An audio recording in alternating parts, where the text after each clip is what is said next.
Mike Franklin, a property tax guy, and today we're going to talk about some, politics, I guess.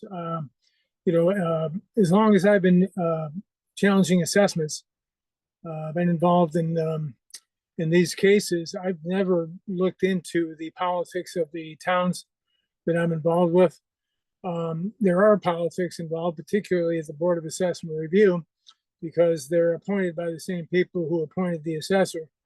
So I don't normally expect to get a different result from the Board of Assessment Review than the assessor. And oftentimes the people on the Board of Assessment Review don't have any real estate valuation experience. So, um, uh, it's depending on about what side of the politics that you're on, when you go to those hearings. If you're the city of Syracuse is hilarious. The chairman says, I knew your father. He was a wonderful man. And, the guy gets a little reduction. And, that's how it works at the city of Syracuse. But, people will go in there and say, oh, yeah, I work for, whatever department in the city. And that's how it works in the city of Syracuse. But at the Small Claims Assessment Review, I've never noticed that there's any politics involved in any of that. The hearing officers are typically not tied to any of the local nonsense that goes on, but certainly at the Board of Assessment Review, there are politics involved. But like I said, I've never even bothered to look at the people who are running the various municipalities, because it really just doesn't make any difference. Because it's about fair market value adjusted for unequal. And when you get to SCAR, Small Claims Assessment Review, it's just the politics just aren't relevant. But the reason I bring it up today is I saw this interesting person who's all over the internet right now, named Lindsay or Lindy Lee, Lindy, last name Li. And she was a political fundraiser for the Democratic National Committee. And anyway, she has a lot of concerns about how the Democrats spent the money that she raised for them, and that her donors were upset by the results. So. But she got ostracized by the Democrats. She's like 35 years old, and her family immigrated to the United States from China in 2000. I'm sorry, in 1990. I'm sorry, 1995. She was born in 1990, and so her family has a grave dislike for communism and for socialism, and so she was critical of Bernie Sanders. And she said that if he were the nominee, she would not vote for him. And so she took a lot of flack from within the Democratic Party, about that. But not too much flack, because the Democrats didn't want Bernie anyway. But she was very concerned that if Bernie were to win, it could have dire consequences for this country, because she and her family know what communism and socialism are all about. And they really want absolutely nothing to do with it. But she was kind of right from the get-go, she was a Democrat, and she ended up going to Princeton, graduated from Princeton, and she from an early age she was she worked for politicians as an intern, so she got a lot of experience. And then she got into fundraising, non-political fundraising, and she got good at that. Next thing you know, she's raising money for the Democrats, and she got pretty good at that. She raised millions of dollars for them. And but she said that right around 2002, internally, she was asking questions about Biden's functionality. She wasn't criticizing him. She was just asking questions, and apparently she got ostracized and removed from certain functions, and And basically, she says that you're just not allowed to speak your mind. That you have to toe the line. So right after the election, she started criticizing. She used her position as a Democrat fundraiser to get the attention of the media to start criticizing the Democrats. And she was pretty rough on Hillary Clinton. Says she's an android. Rough on Walz, and rough on Harris and Biden, and so she's pretty interesting character. She says she's always been a conservative Democrat, and that she ran for Congress when she was 25 years old. She didn't win, but her thing was climate change. So she's a climate change advocate, or not advocate for climate change, but an advocate to control climate change. And so she's, like I said, she says she sees a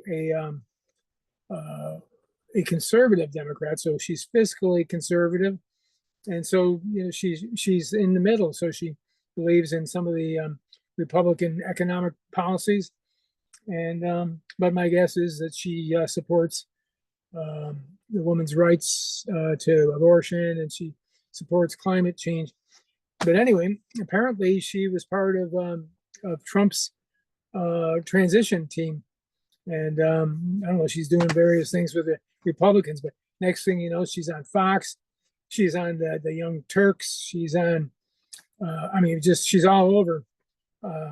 The mainstream media and not so mainstream media, getting all kinds of interviews, and she's just really rough on the Democrats, saying that if they're going to piss away $2 billion on their campaign and get destroyed, if they can't manage campaign money, how are they going to manage the taxpayers' money for the whole country?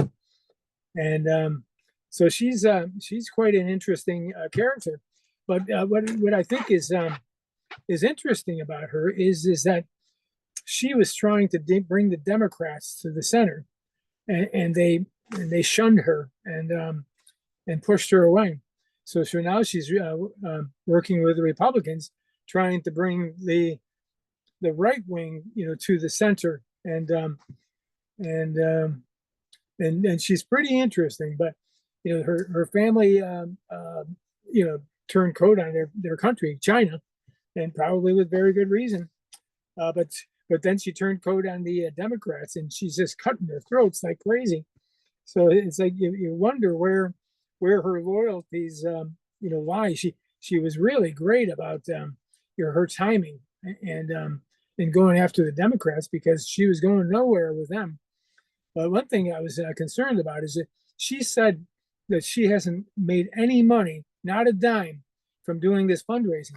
And apparently she's been at it for like 16 years. And she said she put everything she has into it. And how can you put everything you have into something for 16 years and not make any money? I just don't know how that works. I'd be curious to see where her money comes from. but yeah, if she could bring the Republicans to do some common sense climate change, policy, that would be a win for her.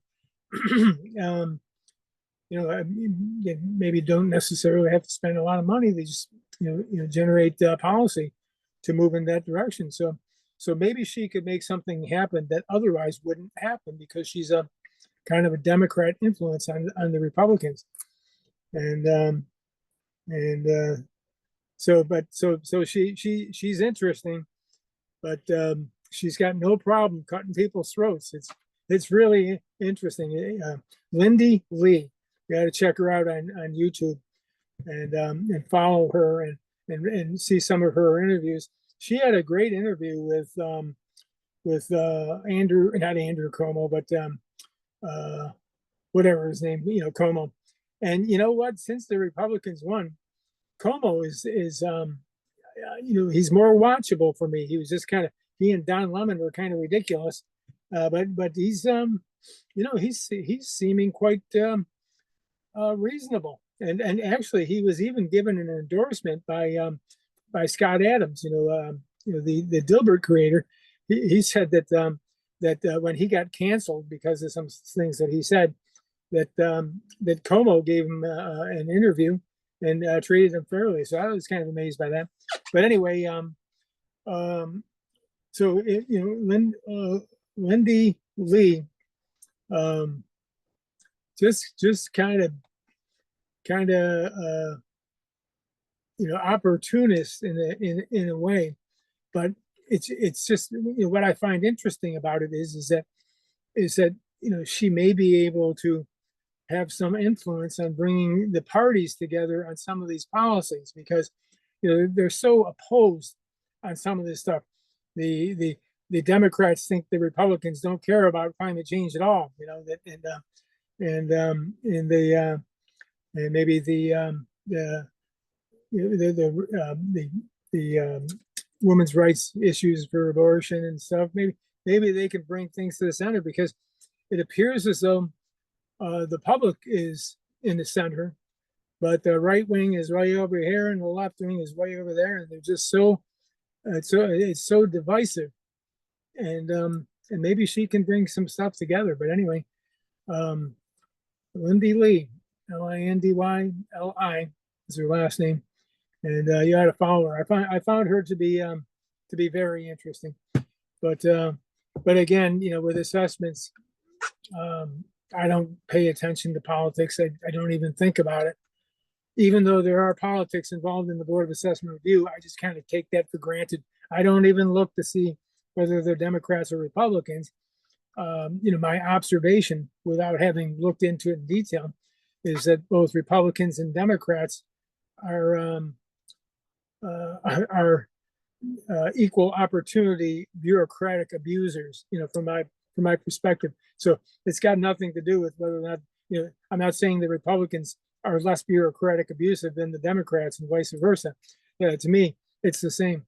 But actually, I don't have any statistics to say one way or the other, because like I said, I never bothered to look, because I don't really care, because it's about fair market value adjusted for unequal. And but anyway, she just caught my attention, and I suggest that you check her out, Lindy Lee. This is Mike Franklin, the property tax guy.